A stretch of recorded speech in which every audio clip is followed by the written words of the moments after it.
Dust choked the air as a fierce hunter rode toward a quiet town, his mind locked on crushing a new, fragile faith before it could spread. He was a man of strict rules, built to destroy anyone who followed the rising light of the early church.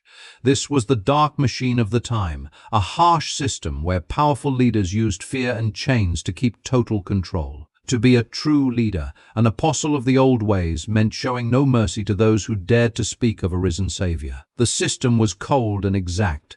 Guards would kick down doors in the dead of night, dragging fathers and mothers into the street just for praying to a new God. It was a time of deep shadows, where the law was a weapon used to silence hope. The leaders in the high temples gave orders, and the hunters carried them out, building a wall of terror to protect their own power from a truth they could not understand.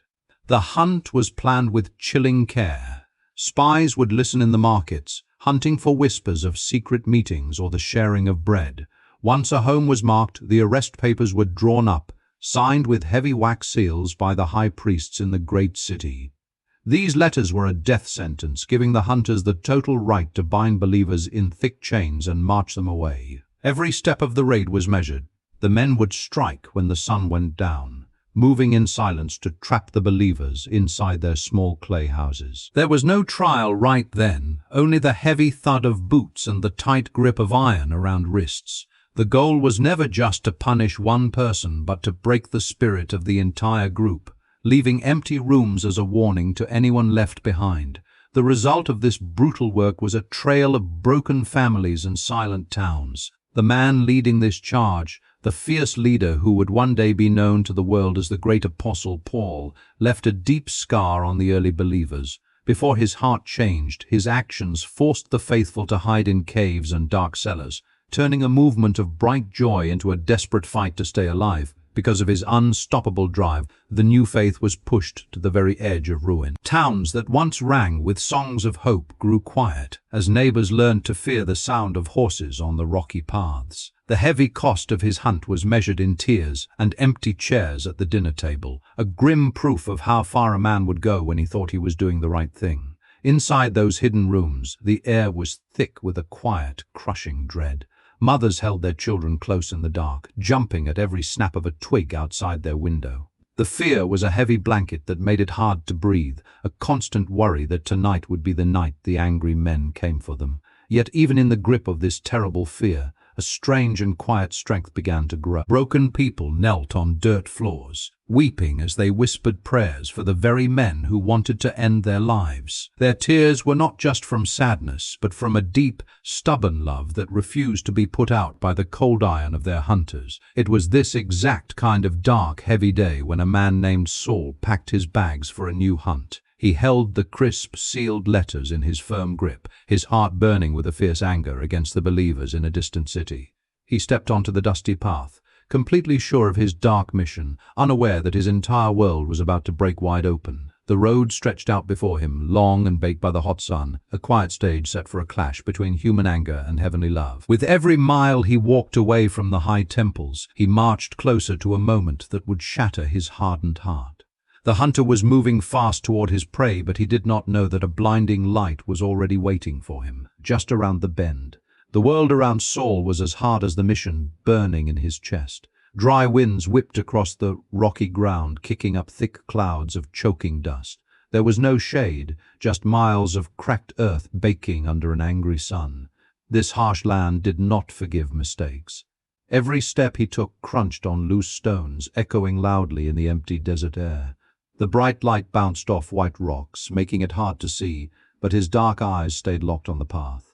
Deep canyons created a quiet trap for anyone trying to run away. The wild land perfectly matched the dark storm brewing inside him. To understand this cold drive, you must look at the city that built him, a place called Tarsus. Tarsus was a huge, busy hub of trade and deep learning. It was a well-oiled machine of a city, blending strict old rules with high-level schooling. Growing up here meant you were taught to follow every single law perfectly or face the price. This city gave him a special shield, making him a full citizen of a great ruling power. The system in Tarsus wired his brain to see the world in black and white, right and wrong with no room for anything else. He was trained to be a sharp tool for the leaders, built to crush any new group that threatened the old ways. His training in Tarsus involved breaking down the old laws line by line. He sat with master teachers, memorizing hundreds of strict rules day after day. If a rule was broken, there was an exact step-by-step process for how to punish the guilty person. He learned how to question a suspect and build a rock-solid case. When he found someone breaking those rules, he followed a cold checklist to bring them down. He would gather witnesses, write up formal charges, and present evidence to get official arrest papers. Every move he made was careful, legal, and deadly, turning him into the perfect rule-following hunter of men. Because of this deadly skill, a dark shadow now fell over the faraway city of Damascus. Damascus was an ancient walled oasis where many new believers had run to hide. The direct result of his perfect training was a looming death sentence for anyone caught whispering new prayers inside those walls. The threat moving toward Damascus changed everything for the people living there. Safe houses were quickly set up, and secret codes were passed in the dead of night. Simply sharing a meal together became a dangerous crime that could cost a family their lives. The city was locked in a very tense waiting game. Inside those hidden rooms in Damascus, the fear was thick enough to fit. Mothers held their children tight, jumping at every sudden knock on the heavy wooden doors. The tears they cried were silent, soaking into the dirt floors as they prayed for a miracle to stop the angry man coming for them. The worst part was the heavy feeling of being completely trapped, waiting for a storm you could not fight. Grown men wept in the dark, knowing they could not protect their families from the official papers he carried. The looming terror ate away at their hope, leaving behind only raw, shaking fear. While families hid in the dark, the hunter was already on the move. Saul marched along the old dirt path, leading straight to their doors. Every step on the long road brought him closer to his targets. He held his official papers tight, ready to drag people away in chains. There was no turning back for him now. His mind was locked on the hunt, blind to anything else but his strict duty. The miles faded away as he pushed his men forward. He believed he was doing the right thing, wiping out what he saw as a dangerous lie. The path to the city was harsh and unforgiving. The midday sun beat down like a hammer, baking the cracked dirt and dry rocks. Hot winds blew thick dust into the eyes of the travelers, making it hard to see the way ahead. It was a dead, empty place, with nowhere to hide from the burning heat. Then, without warning, the sky tore open. A light brighter than the sun crashed down onto the dusty path, turning the harsh desert into a blinding white room. The heavy heat was replaced by a sudden heavy force that threw him straight to the ground. In that blinding flash, the quiet desert roared with a voice that shook his very bones. When he finally opened his eyes, everything he knew was broken. The voice gave him a shocking new order that went against all his old rules. He was told to take the message to the Gentile, the people who were outside his own group. This was unheard of, a complete flip of his entire world. For his whole life, strict laws built high walls between his people and the rest of the world.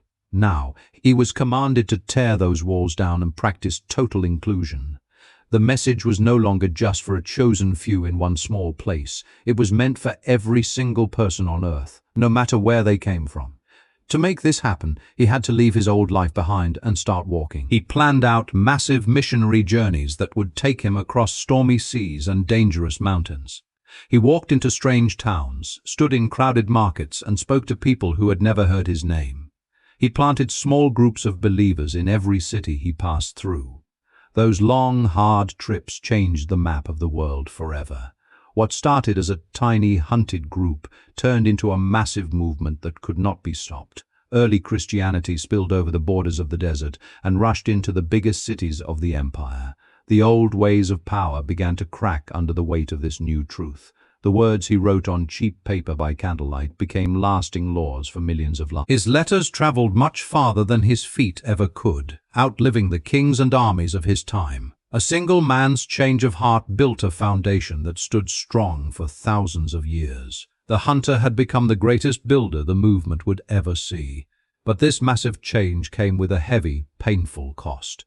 The man who once made mothers cry in the dark now faced the same angry mobs and cold prison cells. His body was covered in deep scars from stones and whips, a daily reminder of his past. Yet sitting in his dark chains, Paul found a strange, quiet peace that all his old power could never buy. The families who once hid from him in pure terror now had to make a very hard choice. Mothers who had lost their sons to his old violent raids were asked to sit beside him and break bread. This was the real messy human aftermath of his sudden change. The early believers had to look into the eyes of their worst enemy and choose to forgive him. It was a painful, scary risk to trust the man who used to hunt them down. But by opening their doors to him, they proved that their new faith was real. That hard choice forged a tight family that no angry king or Roman army could ever break apart. In the end, this massive shift in human history points back to a single quiet patch of dirt on the road to Damascus. A proud, angry man fell down in the dust, completely blinded by a light that forced him to finally see the truth. He traded his sharp sword for a simple pen, leaving his dark past behind in the desert sand. The long journey of the Apostle Paul leaves us with one powerful thought. It shows that no matter how deep the darkness goes inside a person, one single moment of grace can change the entire world.